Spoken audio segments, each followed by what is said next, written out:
Right, a final time here on the Sean Lewis Show. San Diego State, Boise State, Albertson Stadium, Boise, Idaho, Friday at 5 p.m. with pregame coverage again beginning at 3 p.m. You just kind of touched on it. It's a bit of a stretch run. You can never get ahead of yourself in football. It's not like you're like, well, after this we have this. But when it's kind of hard to believe, isn't it, from when you got here, which was in December of 2023 to where we are now.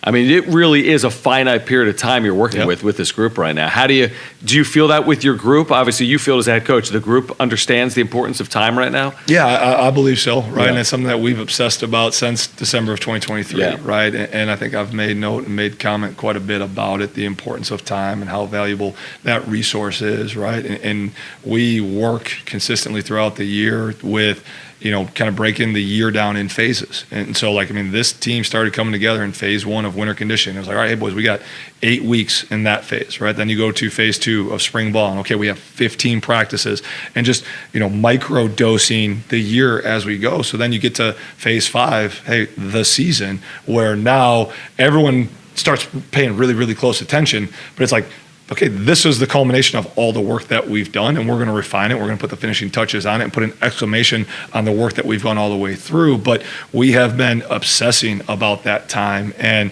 are you going to waste the time that we have? Are you going to spend it, or are you going to invest it, right, in a worthwhile course of what you're doing today so that your tomorrow self will thank you for what you're doing today? Are there ever times, speaking of time, where you catch yourself in a squad meeting where you're off on some abstraction, like a thought that you think is important to convey to the team? You have to get football work done, and there's only a limited amount of time to get that stuff done. But when something, roils to the surface that seems more important, or there's a lesson to be learned or a story to be told, do you find yourself sometimes making the decision in front of the group like, hey, you know what? I'm going to leave the football to my assistant coaches. I got to get this message out to the players right now, because this is the moment. I found the attention and I found the words for it, and I got to get this message across. And you'll sometimes make that sacrifice of like, I'll get to the football stuff if there's time for it, but this is more important. This is taking precedent. Yeah, absolutely. Absolutely. I found myself doing that. And I think our number one job as coaches, is to help these guys grow as young men. Right. Yeah. So if there's a life lesson or something, however you want to call it, a thread that I want to pull in that regard, like that's going to take priority, right, over a schematic issue, right? And I probably talk too much, or my staff probably at times like, all right, hey, like enough of the life lessons, like let's get focused on the ball. But again, I know that I got great men on staff and women on staff that are helping lead these young men. So if there's something of paramount that's out there that's on my heart that I feel is going to be really, really worthwhile for these young men as sons and future husbands and fathers, and all the roles and labels and duties that they're going to have as they go forward as future CEOs and,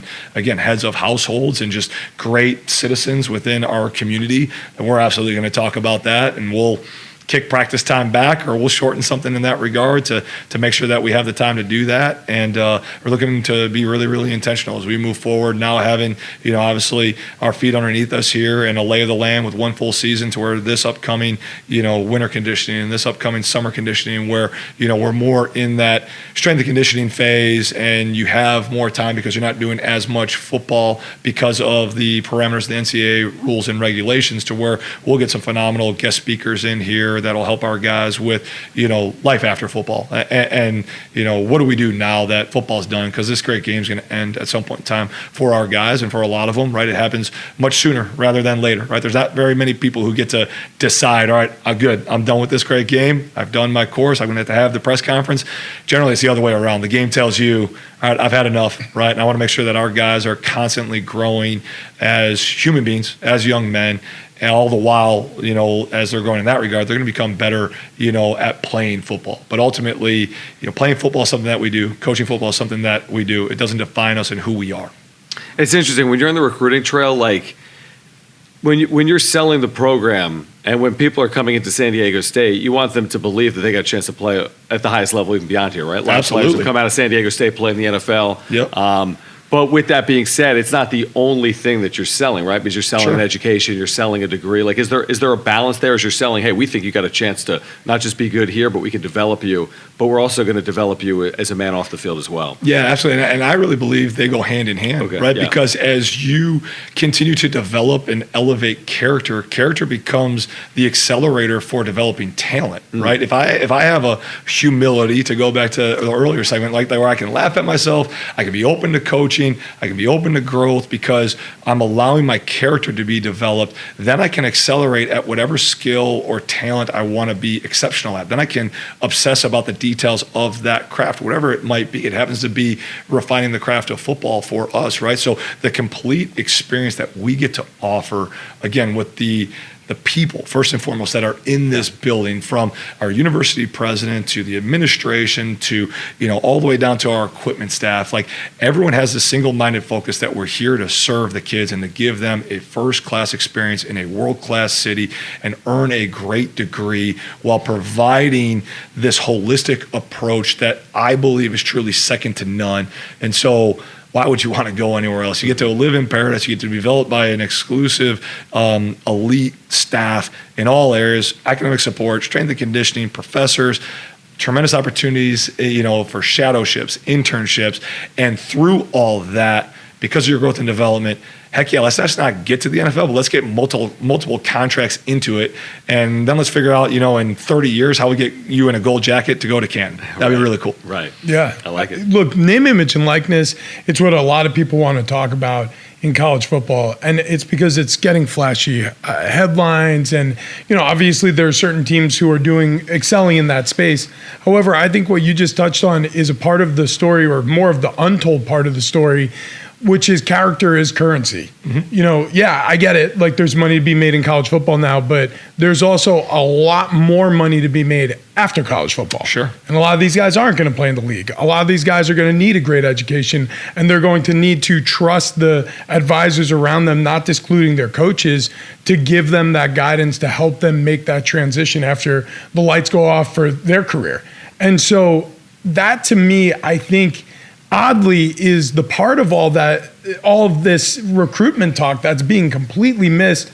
Do you think there are going to be programs out there, and you don't have to name any in specific, but are going to miss the boat on that part of their development, and there's going to be like a pendulum swing back toward, programs like yours that are raising men, not just paying players? Yeah, I think obviously this space it's awesome and it's exciting, and the piece of pie, if you would, that is out there, the players should certainly get theirs with all of it. It's great.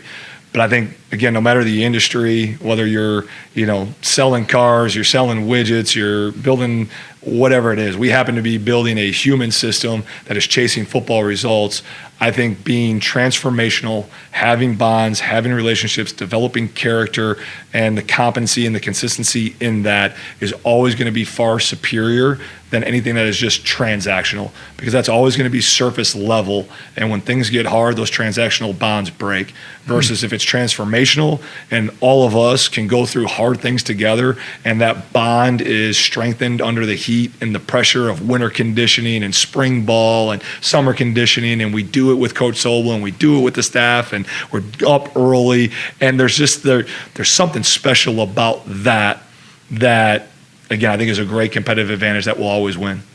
Final one, Sean, is just on Friday night against Boise. Oh, we got a game? Yeah, there's a game as Yeah, well. sorry There's a about game that. as Yeah, well. yeah, there is a And game. I told Sean off air, Rich, before he came in, that Yeah. my co-host on the radio had it. I literally wrote it down. He said, contain Ash and Jenny. I'm like, I'll tell Sean. I'll tell Sean. What will it take to put yourself in a position where you can have a chance late in this game? Yeah, we got to do a great job as a team, right? This is going to take a complete team effort in all three phases to contain and control, right? I mean, everyone has gone into this opponent with that mindset. And again, he's found a way to get his, right? And so we got to do a great job as a team in all three phases, playing connected, playing together as we go through it. And again, we're going to do that one play at a time. And let's do that consistently in all three phases for 4 quarters. And we'll look up, we'll see what the scoreboard is.